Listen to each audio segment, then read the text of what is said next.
سرخط خبرهای مهم. طلب آزادی یک تاجیک در قرقیزستان. یونیسف گفت در حمله‌های آخر اسرائیل 322 کودک کشته شدند. و پرسش: برای نپرداختن برق حاضرید مجازات شوید؟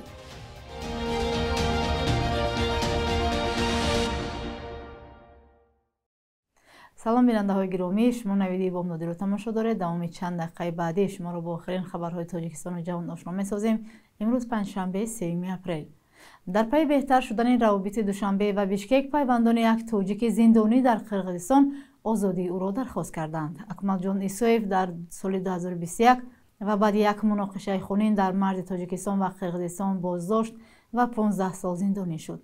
نزدیکانش میگویند او بیگناه است. با گفته آنها، اکمالجان ایسویف در ماه سپتامبر سال 2021 با گناه عبور غیرقانونی مرز، قاچاق مواد مخدر و غارتگری زندان شده است.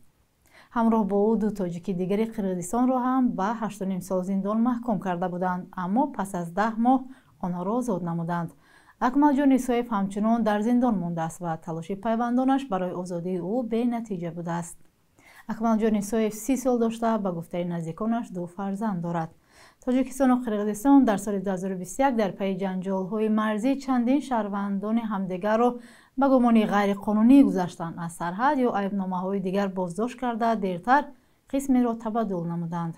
از جمله عبدالرزیق عبدالقهارов و اسکر یونوسوف که از سوی مقامات قرقیزستان بازداشت شده بودند به تاجیکستان سپرده و دیرتر آزاد شدند. مقامات قرقیزستان سال 2022 گفتند تاجیکستان 11 شهروندی بازداشت شده قرقیزستان را به کشورشان برگردانده است. در نظر است که امروز 3 اپریل امام علی رحمان رئیس جمهوری تاجیکستان به ازبکستان سفر کند. وزارت کارهای خارجه خبر داده است که پرزیدنت تاجیکستان روزهای 3 و 4 اپریل برای شرکت در نشست سران دولت‌های آسیای مرکزی اتحادیه اروپا به ازبکستان می‌رود. به اطلاع منبع، امام علی رحمان قبل از شرکت در این نشست از شهر سمرقند بازدید می‌کند. همچنین از این نهاد گفتند در حاشیه این همایش که تحت شعار سرمایه‌گذاری به آینده برگزار می‌گردد، یک قطار ملاقات‌های دو جانبه رئیس جمهوری تاجیکستان با دیگر شخصان رسمی در نظر است.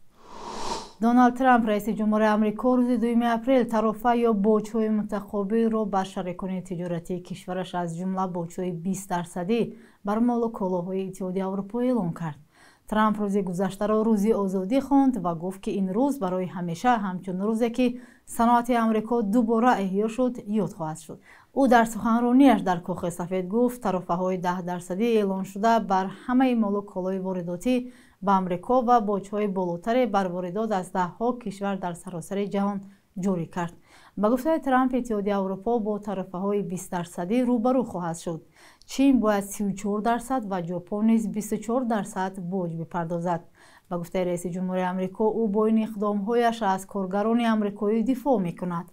وضع طرفه‌های نو تلاش برای تقویت تولیدات آمریکا و مجازات دیگر کشورها گفته شده است که با باور ترامپ سالها شیوه‌های تجارتی ناعادلانه را تحمیل کردند.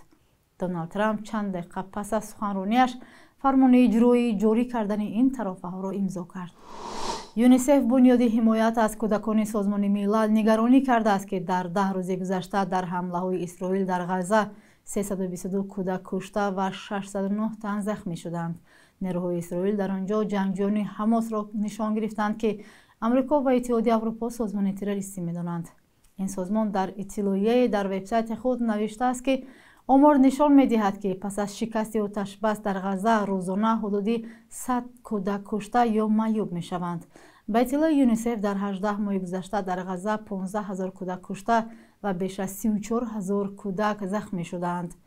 جنگ همچنین 1 میلیون کودک را آواره کرده، آنها را از دسترسی به غذا، آب آشامیدنی و خدمات تندرستی محروم کرده است. بنیاد حمایت از کودکان سازمان ملل حمله‌ها را نقض آشکارای قانون‌های بین‌المللی بشردوستانه خوانده، از همه طرف‌ها خواسته است به درگیری‌ها در غزه پایان داده آتش بس را برقرار نمایند. امام علی رحمان رئیس جمهوری تاجیکستان از استفاده غیر ثمرناک نیروی برق و تلفات از معیار زیاد آن در کشور نگرانی کرده گفته است برای استفاده غیر قانونی نیروی برق و نپرداختن پول آن جوابگری جنایی تعیین کرده شود. این پیشنهاد واکنش‌های زیاد را در شبکه‌های اجتماعی به میان آورد و خبرنگاران رادیوزادی از ساکنان در خیابان‌های دوشنبه پرسیدند که نظرشان به این موضوع چیست. میکنم دیله جنتی کار خوب نیست ده. همین سویت بکشی، همین حیات چیه؟ سویت آب. همین سویت که بکشی، وای میکنند ده. کجایی نباشه، پلای افته سویت میسپرن. به یکم دیله جنتی. کنیس از دایی دولت‌های ما باز وقتی صف امی خندی زندگی داریم. یک کس ترمک کردن میتونه باشه که شرایط سسته یک کس نداره. همین سویت بکنن و تمام خوب است صرف مردم که استفاده میبره باید سری وقت از پیش خود برده سری وقت سپورم اون اخسر میشود که دیل جنایتی برای خیلی ممکن وضعیتی باید دیدن در کار نداره همه حالت ده یا که کار نیست یکا مشکلی داره خیلی نداره فرزنداش خیلی میشود که کم ترک مهلت خیلی اولش که آدم بسته باید سری وقت هم پول سپورد که نیکی دیلی جنایتی چرا شما راضی نیستید به این؟ نه باشد میسپرد همون نداشت کنم میسپرد خود شما این بار از برق قرضدار شدگی هستید؟ نه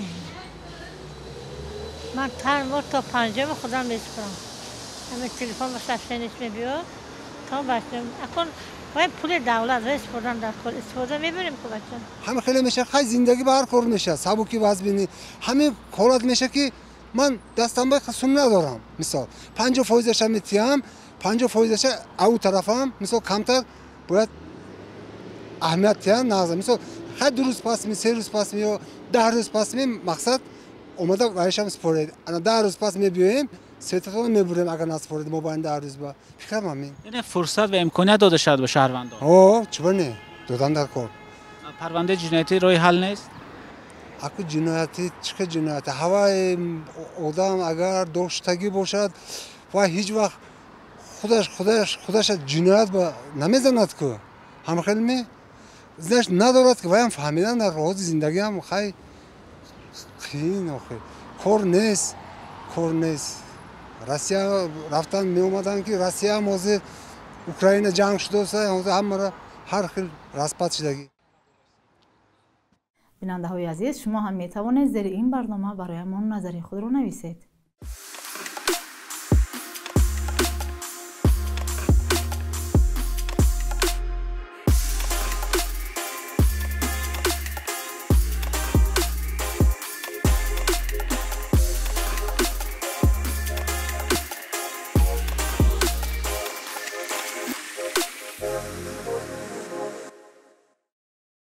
راهبران بخش نظامی در غرب احتمال فرستادن و جابجا کردن نیروها را در اوکراین بررسی می‌کنند.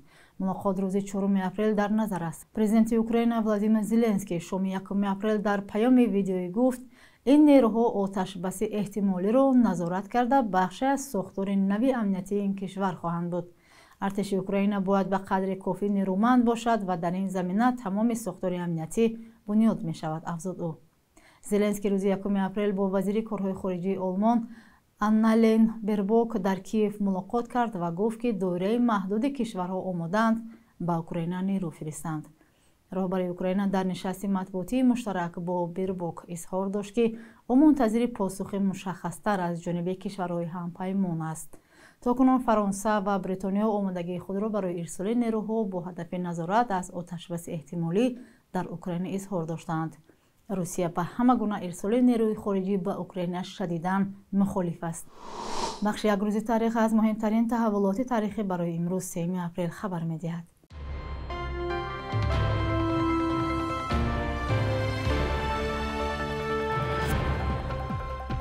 3 апрели соли 1931 дар тоҷикистони шӯравӣ бойгонӣ ё архиви давлатии тоҷикистон таъсис шуд ки то имрӯз ҳуҷҷат акс ва дигар маводи таърихӣ ва ҳам махфиро нигоҳ медорад. маводи дар ин бойгонӣ ҳифзшуда аз соли 1850 то имрӯзро дар бар мегирад ва манбаи муҳими иттилоотию таърихӣ ба ҳисоб меравад.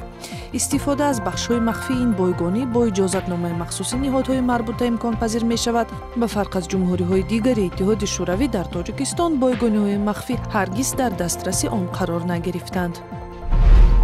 3 апрели соли 2008 дар як маросими камсобиқае дар душанбе вазири вақти корҳои хориҷии тоҷикистон ҳамроҳхон зарифӣ ва комиссари олии созмони милал дар умури паноҳандагон Антонио Гутерреш эъломияи расмӣ дар бораи эҳдои ҳаққи иқомат ва шаҳрвандии тоҷикистон ба 1000 паноҳҷӯи афғонистониро имзо карданд. ҳатто баъди ин маросим ҳам ҷараёни дарёфти ҳаққи зисти расмӣ ва шаҳрвандии тоҷикистон барои паноҳҷӯён дар ин кишвар осон нашуд.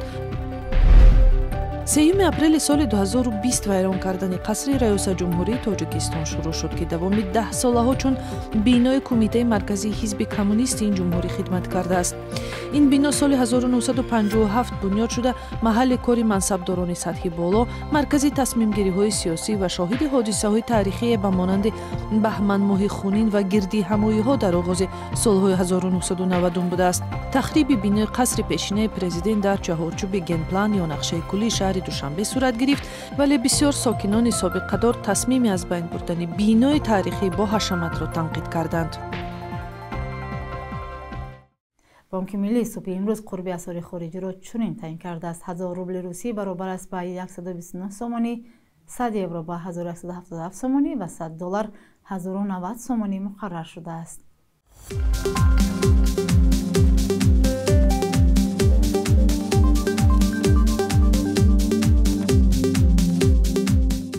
бинандагони азиз, инҷо расидем ба поёни барнома. То фардо дар ҳамин вақти соат худо нигаҳдор.